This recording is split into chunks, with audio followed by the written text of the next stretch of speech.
অনিয়মিত কর্মচারীদের নিয়মিত করার প্রশ্ন। আমরা রবীন্দ্র ভবনের সামনে আগরতলা এটা বিপুল সমাবেশের মধ্যে দিয়ে বিজেপি আইপিএফটি জোট সরকারের বিরুদ্ধে 16 দফা চার্জশিট আমরা দাখিল করি। তারপরে এই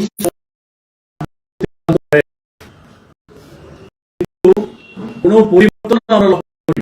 একটা পরিবর্তন হয়েছে, তৎকালীন সরকারের যিনি প্রধান মুখ্যমন্ত্রী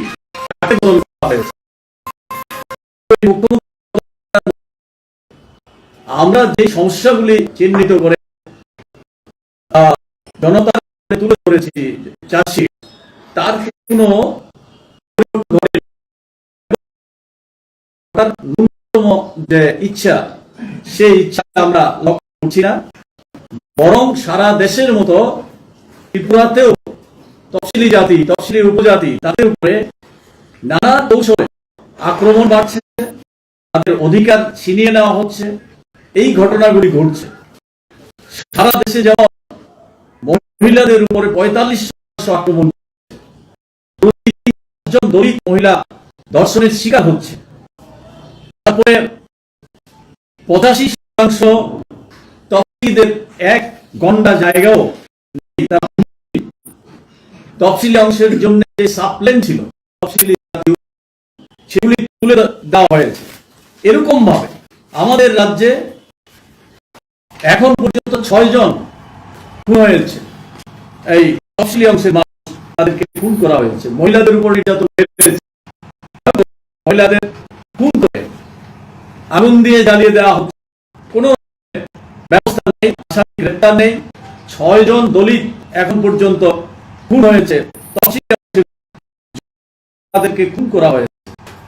তেমনি আক্রান্ত হয়েছে ব্যাপক অংশ, সারা রাজ্যের মানুষ যেমন আক্রান্ত হয়েছে, তেমনি তফসিলি অংশের মানুষ তাদের বাঁচার অধিকার, রাবার বাগান, পুকুরের মাছ, ক্ষেতের ফসল, লন্ডি দোকান, মাছের দোকান, চর্মশিল্পের দোকান তছনছ করে দেওয়া হয়েছে।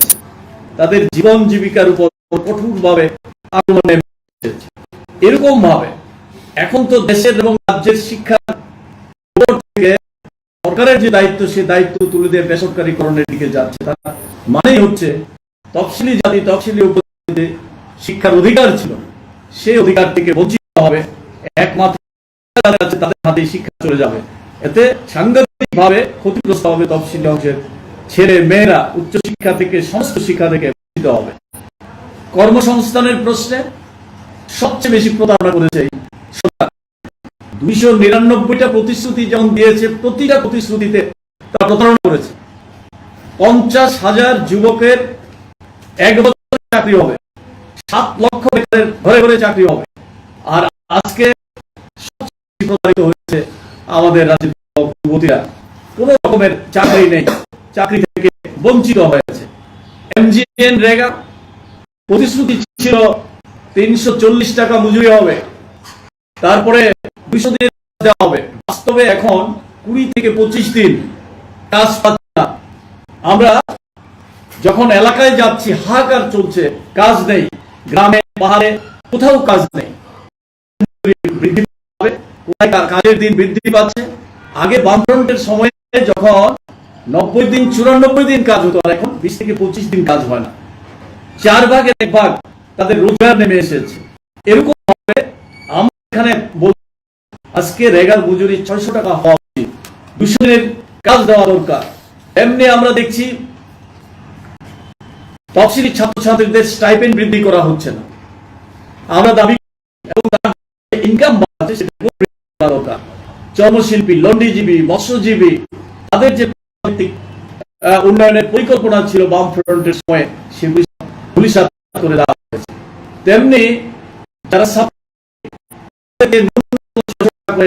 মজুরি দিতে হবে এবং এই পেশাভিত্তিক উন্নয়নে সরকার গ্রহণ করছে না, তার ব্যবস্থা করতে হবে। মৎস্য চাষ এবং তাদের আজকে আক্রান্ত হচ্ছে, সেদিকে কোন রকমের নজর নেই। একটা সম্ভাবনাময় ক্ষেত্র মাছ চাষ এবং মাছের ব্যবসাকে নিয়ে কৃষকদের সার, ওষুধ, কীটনাশকের সরবরাহ বন্ধ হয়ে গেছে, বেসরকারীকরণ করা হচ্ছে, দাম বেড়ে যাচ্ছে। এরকম অনিশ্চয়তার মধ্যে রান্না গ্যাস, পেট্রোল, ডিজেল, কেরোসিন, সমস্ত নিত্য প্রয়োজনীয় জিনিসের দাম অস্বাভাবিকভাবে বৃদ্ধি পাচ্ছে। শুধু তাই না, কেরোসিন তেলের দাম সবচেয়ে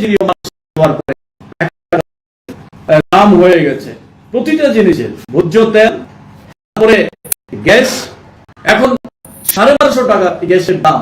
আর নরেন্দ্র মোদী সরকার যখন প্রথম আসে তখন দাম এই 360 টাকা, আজকে সে দাম বেশি দাঁড়িয়ে 1250 টাকা। এইভাবে সমস্ত দিক থেকে ভাতা প্রাপক 4,22,000, 16 লক্ষ ভাতা প্রাপকের নাম অবিলম্বে প্রত্যেকের ভাতা ফিরিয়ে দেওয়া হয়। তাদের যে লোকসান হয়েছে সে ক্ষতিপূরণ 10,323 তাদের নিয়ে প্রতারণা করা হচ্ছে। তেমনি অনিয়মিত কর্মচারীদের নিয়মিত করার প্রশ্ন, সপ্তম ব্যয় কমিশন হলো না, কর্মচারীদের ডিএ দেওয়া হচ্ছে না। সমস্ত দিক থেকে 10 লক্ষ টাকা ক্ষতিপূরণ দেবে যারা কোভিড-19 মৃত্যু হয়েছে, একজনকেও এখন পর্যন্ত সেই দিক থেকে যে প্রতারণা আজকে এই সরকার আসার পর থেকে ঘটছে, তার বিরুদ্ধে অভিজ্ঞতার নিরিখে মানুষ সেটাকে যাচাই করে তোলার জন্য আমরা আন্দোলন করছি। তফসিলি জাতি, উপজাতি, সংখ্যালঘু, পিছিয়ে পড়া অংশের মানুষের আত্মসম্মান, আত্মমর্যাদা, অর্থনৈতিক মান বৃদ্ধি করার পরিকল্পনা যে বামফ্রন্ট সরকার নিয়েছিল, সম্পূর্ণ বিপরীত মুখে এই সরকার কাজ করছে। ফলে সমস্ত অংশের মানুষ আজকে ক্ষতিগ্রস্ত হচ্ছে। আর সেই অভিজ্ঞতার ভিত্তিতে সামনে যে দেশের নির্বাচন আসছে, সেই লক্ষ্যে আমরা জনগণের কাছে সেই দাবি করব, জনগণের রায় সরকার প্রতিষ্ঠিত হয়। আমরা জনতার আদালতে চাষি আপনাদের রায়ে যে সরকার প্রতিষ্ঠিত হয়েছে সেই সরকার আমলে হয়ে যায়, নির্যাতন হয়, মানুষের অধিকার থাকে না, গণতন্ত্র হত্যা হয়ে যাচ্ছে, বিচার আপনাদের কি করতে হবে? জীবন জীবিকার সমস্ত চাকরি দিচ্ছে না, রেগার কাজ দিচ্ছে না, খাদ্য দিচ্ছে না, এই অবস্থায় এর থেকে পরিত্রাণ পাওয়ার জন্যই তো আমরা দাবি করেছিলাম। সেই চার্জশিটে কোন রকমের সাড়া দেয়নি, তার জন্যই চূড়ান্ত রায় দেওয়ার সময় এসেছে। এটা শুধু তফসিলি অংশের মানুষ না, তফসিলি জাতি, তফসিলি উপজাতি, সংখ্যালঘু সব অংশের মানুষ আজকে অত্যাচারিত। তার বিরুদ্ধে ঐক্যবদ্ধ হয়ে সমস্ত গণতান্ত্রিক মানুষ, নাগরিক বৃন্দ ঐক্যবদ্ধ হয়ে তার বিরুদ্ধে চূড়ান্ত রায় ঘোষণা করতে হবে। মানুষ যদি সিদ্ধান্ত নেয়, তাকে আটকানোর ক্ষমতা কারণ নেই। মানুষের এই চূড়ান্ত ক্ষমতা আছে, চূড়ান্ত শক্তি আছে, আমরা বিশ্বাস করি। তাই আমরা আবেদন করছি সব অংশের গণতান্ত্রিক, পিছিয়ে পড়া, বঞ্চিত, আক্রান্ত সব ঐক্যবদ্ধ হয়ে এই 23-এ নির্বাচন আসছে, তাকে সামনে রেখে চূড়ান্ত রায় ঘোষণা করে এই বিজেপি আইপিএফ জোট সরকারকে পরাজিত করার জন্য আমরা আবেদন রাখছি। এই আবেদন আমরা গোটা রাজ্যের মানুষের কাছে রাখছি। এটা নিয়ে আমরা আমাদের সংগঠন এবং সমস্ত গণতান্ত্রিক মানুষের মাধ্যমে প্রত্যেকের কাছে যাব, বাড়িতে বাড়িতে এই প্রচার আমরা নিয়ে যাব। আপনাদের কাছেও আমরা আবেদন করছি বক্তব্য সমস্ত মানুষের কাছে নিয়ে যাওয়ার জন্য আমাদেরকে সাহায্য করবে। হ্যাঁ, এগুলি হইল আমাদের, যেমন আমরা কর্মসূচি নিয়েছি বিধানসভা কেন্দ্র ভিত্তিক জমায়েত আমাদের হবে। এই 16 দফা চার্জশিটের ভিত্তিতে আমরা এই কর্মসূচি গ্রহণ করেছি, এটা আমাদের অব্যাহত আছে। এটা কিছু হয়েছে, আরো কিছু চলবে। তারপরে আমরা করব অঞ্চল, লোকাল স্তরে জমায়েত, যেমন করবে। এখন আমরা সিদ্ধান্ত নিয়েছি এই আগামী সপ্তাহ থেকে, অর্থাৎ 20 তারিখ থেকেই আমরা এই ঘরে ঘরে আমাদের এই প্রচারপত্র নিয়ে যাব। প্রতারণার যে দলিল, এটা আমরা নিয়ে যাব, যেটা আমরা চার্জশিট উপস্থিত করেছিলাম তার জবাব চাইবার জন্য।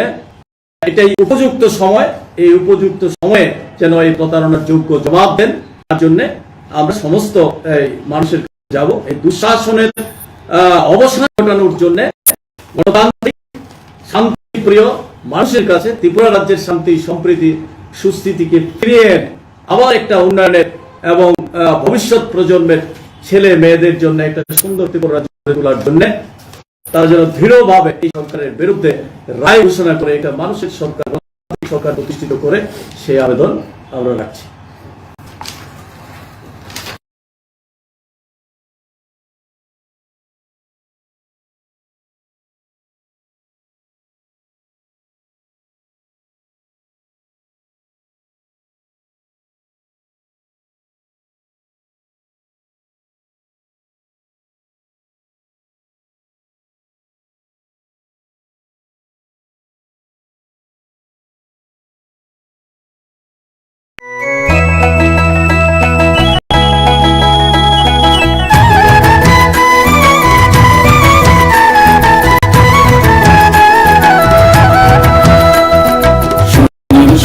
প্রিয় রাজ্যবাসী, শুনেন শুনেন সুখী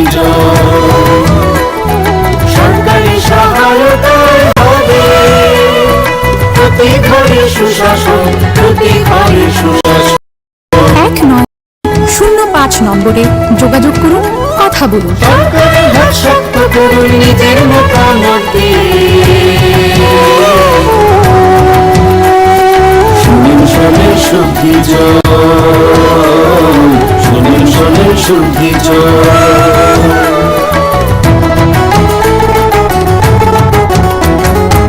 এই রাজ্যের গ্রাম শহরে হবে বিকাশ মিছিল, তাদের সাথে জেলার মেলা শিবির হবে দুদিন।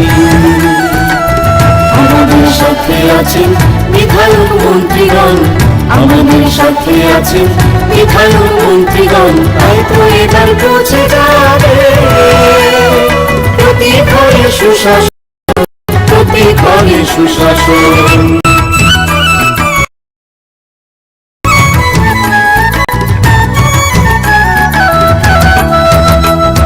স্বাস্থ্য শিক্ষা কৃষি আর পরিবহন এসবের সুযোগ সুবিধা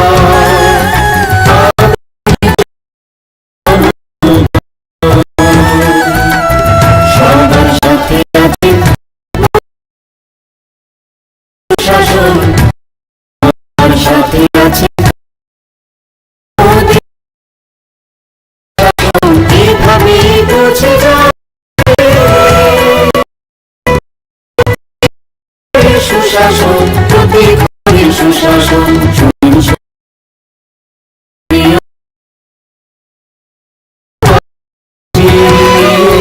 শুনেন শুনেন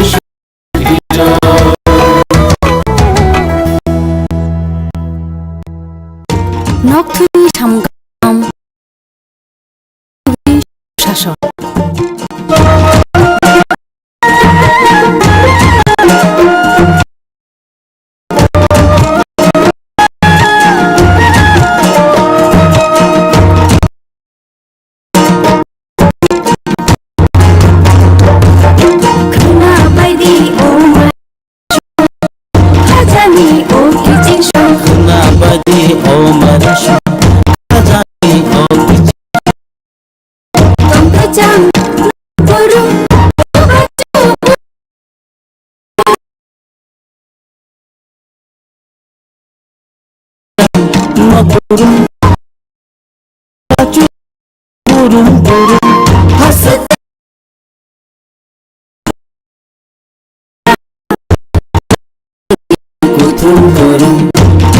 সাচুকু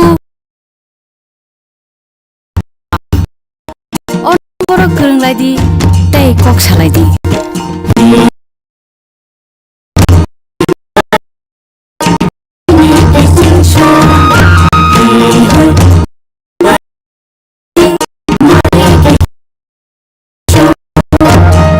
abadi khane ko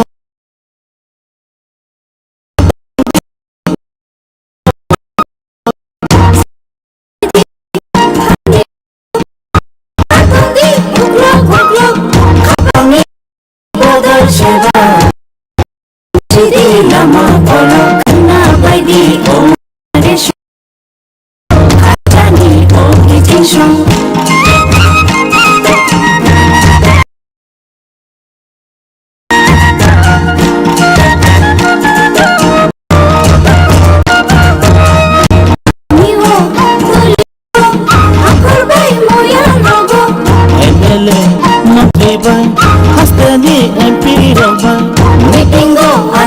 Jayan Jab lagi hum karne ko khana bagi o mare shong Khajani o kijing shong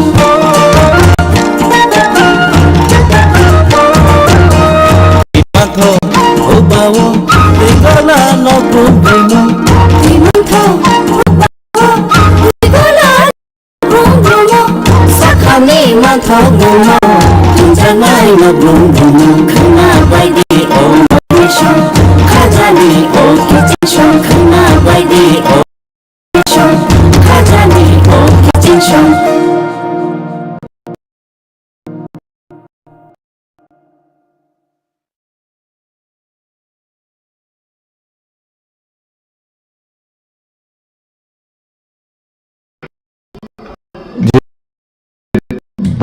প্রচারিত জনগণের ট্যাক্সের পয়সায় যে ভারতীয় জনতা পার্টির যে প্রধানমন্ত্রীকে এনে যে জনসভা হলো, আমরা যেটা বলছিলাম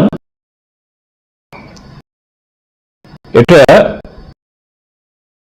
সরকারি পয়সা এবং সরকারি যে মেশিনারিকে দিয়ে আগাম ভারতীয় জনতা পার্টির নির্বাচনী প্রচার যে একটা অপচেষ্টা, তাই প্রমাণিত হলো।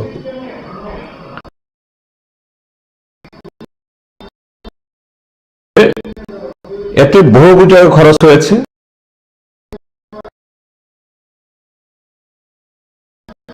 এবং গোটা প্রশাসনকে অচল করে দিয়ে